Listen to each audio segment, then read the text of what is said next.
नमस्कार, this is professor doctor कृति बची। Wonderful day 500 वर्षों में पहली बार वापस आया है कंकणाकृति सूर्य ग्रहण। आज का सूर्य ग्रहण इसलिए खास है क्योंकि 6 ग्रह एक साथ वक्री हो रहे हैं और इस सूर्य ग्रहण का जो राशि है वो है मिथुन राशि। तो आज मिथुन राशि वाले बिल्कुल संभाल के रहे अपने आप को। उसके साथ साथ एक वीडियो है जो मैं पब्लिश कर रही हूँ जो रुद्राक्ष पे है। रुद्राक्ष महादेव का अक्ष है। रुद्राक्ष ईश्वरीय देन है। महादेव के अश्रु से गिरा हुआ और उत्पन्न हुआ रुद्राक्ष जो है वो पुण्यदायक है। ऐसा कहा जाता है कि रुद्राक्ष मतलब रुद्र का अक्ष। इसकी जो उत्पत्ति की स्टोरी जो है, ऐसा कहा जाता है कि कई वर्षों पहले जब महादेव 1000 सालों की समाधि में बैठे थे, उन समाधि से उठने के बाद देवता उनके पास आए और कहा कि त्रिपुरासुर नाम का राक्षस उनको बहुत परेशान कर रहा है। पृथ्वी लोक पे उन्होंने उधम मचा के रखा है। तो महादेव अपने क्रोध से जब आंखें बंद की तब उनकी आंखों से एक अश्रु आया जो पृथ्वी पे गिरा। वहीं से रुद्राक्ष की उत्पत्ति हुई। ऐसा कहा जाता है देवी भागवत में कि 38 टाइप के रुद्राक्ष उत्पन्न हुए थे, लेकिन माना जाता है कि लोग 15 टाइप के रुद्राक्ष 15 टाइप के रुद्राक्ष की धारण कर सकते हैं, क्योंकि उसके बाद जितने भी रुद्राक्ष हैं, जैसे 21 मुखी है या जितने भी ज्यादा बीड्स के रुद्राक्ष होते हैं जिनकी माला धारण करना या ब्रेसलेट धारण करना थोड़ा सा महंगा होता है, थोड़ा सा कॉस्टली होता है। रुद्राक्ष को पुण्यवर्धक, रोगनाशक, सिद्धिदायक, भोग और मोक्ष दोनों का दाता कहा गया है।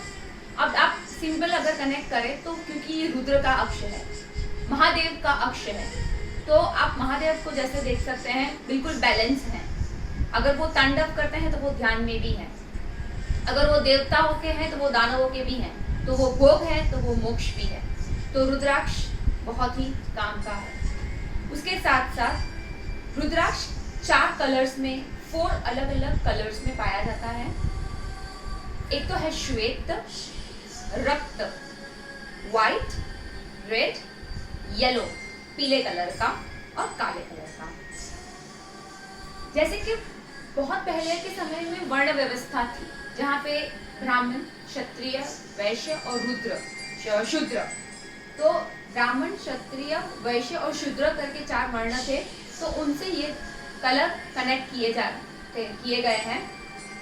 जो सफेद कलर का है वो ब्राह्मण, लाल कलर क्षत्रिय से जोड़ा गया है, पीला जो है वो वैश्य जो बनिया जाती रहती है, एंड शूद्र यानी कि काले कलर का।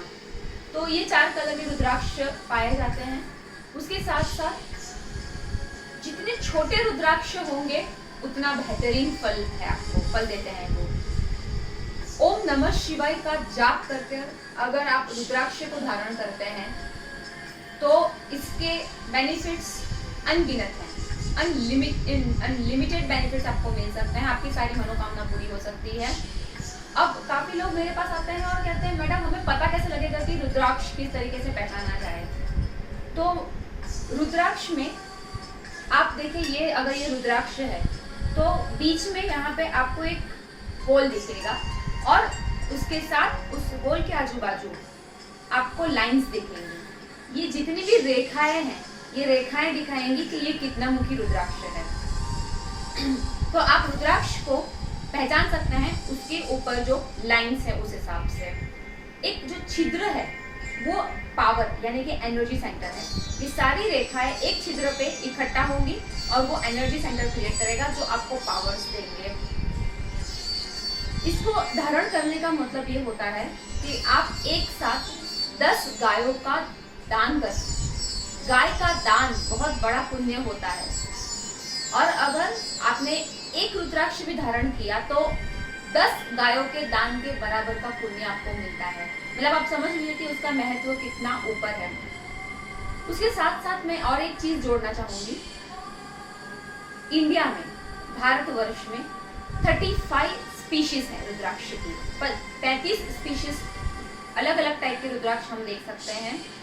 मेजोरिटी माला में भी 27 + 1, 54 + 1, 108 + 1 इस तरीके के बीट्स पाए जाते हैं। 27 27 मतलब 2 + 7 9, उसके एक ऊपर हमेशा 9 ग्रहों को रिप्रेजेंट करता है, 9 ग्रह। उसके साथ साथ 54 + 1, 5 + 4 भी आएगा 9, उसके ऊपर 1 एक अधिक हमेशा। उसके साथ आएगा 108 अगर, तो 108 + 1 भी 9 ही होगा, जिसके ऊपर एक अधिक। तो इस तरीके के बीड्स की रुद्राक्ष की माला आप देख सकते हैं, आप यूज कर सकते हैं। इसके साथ साथ सबसे बेहतरीन रुद्राक्ष, क्योंकि 15 रुद्राक्ष होते हैं, 1 से 14 मुखी रुद्राक्ष और गौरी शंकर रुद्राक्ष। तो इस तरीके से रुद्राक्ष को धारण किया जाता है। इनमें से सबसे पावरफुल जो रुद्राक्ष है वो है 14 यानी कि 14 मुखी रुद्राक्ष, क्योंकि ये हनुमान जी से बिलोंग करता है और हनुमान जी महादेव के 11वें अवतार हैं। तो ऐसा माना जाता है कि अगर 14 मुखी रुद्राक्ष आपने धारण किया हुआ है तो ऐसा कोई भी संकट नहीं है जो आपको टच कर सकता है। तो इस तरीके से रुद्राक्ष के बारे में मैंने आपको कुछ बेसिक इंफॉर्मेशन दी। और एक मैसेज देना चाहूंगी, आज इंटरनेशनल फादर्स डे है, उसके साथ साथ आज इंटरनेशनल योगा दिवस भी है। मैं सबसे पहले तो हर पिता जो अपने बच्चों को बड़ा करता है श्रम से, मेहनत से, उनको मैं नतमस्तक हूँ। प्लीज मैं आदर करती हूँ, मुझे आशीर्वाद दे। और उसके साथ साथ हर बच्चे जो अपने पिता का अनादर करते हैं उनको मैं प्रार्थना करती हूँ कि ऐसा ना करें। देखिए मैं दोनों, क्योंकि एक हमेशा एक ऐसा रहा है कि जनरेशन गैप्स कई सदियों से चलते आ रहे हैं माता पिता और बच्चों के बीच में। तो माँ तो शायद अपना इमोशन दे दे, खोल दे, लेकिन पिता नहीं कर सकते हैं ऐसा। तो पिता के लिए पिता ही है जो जहर पीता है आपके लिए। आपको मैं ये नहीं कह रही कि फादर्स पहल ना करें, पिता और बच्चे दोनों को पहल करना चाहिए, एक ब्रिज बनाना चाहिए, अंडरस्टैंडिंग का ब्रिज। ये एक सोशल मैसेज है मेरी तरफ से सबको कि प्लीज अपने, जब वो आप छोटे थे, जब आपको समझ नहीं थी, तब आपके माँ बाप ने, आपके पिता ने आपका हाथ नहीं छोड़ा। तो आज जब वो बूढ़े हैं, जब, क्योंकि बूढ़े और बच्चे एक समान दिमाग रखते हैं, तो मैं रिक्वेस्ट करूंगी हर वो जनरेशन आज की कि अपने पिता माता को रिस्पेक्ट दे, पिता को समझे। उन्होंने तब हमें नहीं छोड़ा तो अब हमें उनको नहीं छोड़ना चाहिए। और मैं हर एक पिता से भी रिक्वेस्ट करूंगी कि थोड़े से रिजिड ना होके अपने बच्चों को समझे, उनको इंस्पिरेशन दे, उनको एप्रिशिएशन दे, क्योंकि माँ बाप ही बच्चों के लिए, एक पिता ही बच्चे के लिए आइडल होता है। तो थोड़ा सा उनको इंस्पिरेशन भी दे। ये एक ब्रिज बनाना जरूरी है आज की जनरेशन में, अंडरस्टैंडिंग का। ये और एक बहुत ब्यूटीफुल मैसेज ये है कि इंटरनेशनल योगा दिवस, हेल्थ इज वेल्थ। प्लीज योग अपनाएं, क्योंकि माइंड, बॉडी और सोल तीनों को ये कनेक्ट करता है, जो आज की जनरेशन के लिए बहुत जरूरी है। आज की नहीं, हर जनरेशन और आने वाली जनरेशन के लिए भी जरूरी है। तो योग अपनाएं, be healthy, be safe. And मैं मेरे पिता को happy father's day by this video wish करना चाहूंगी, mister Janak Vyas. Thank you dad for everything and for your blessings. Thank you so much, have a nice day.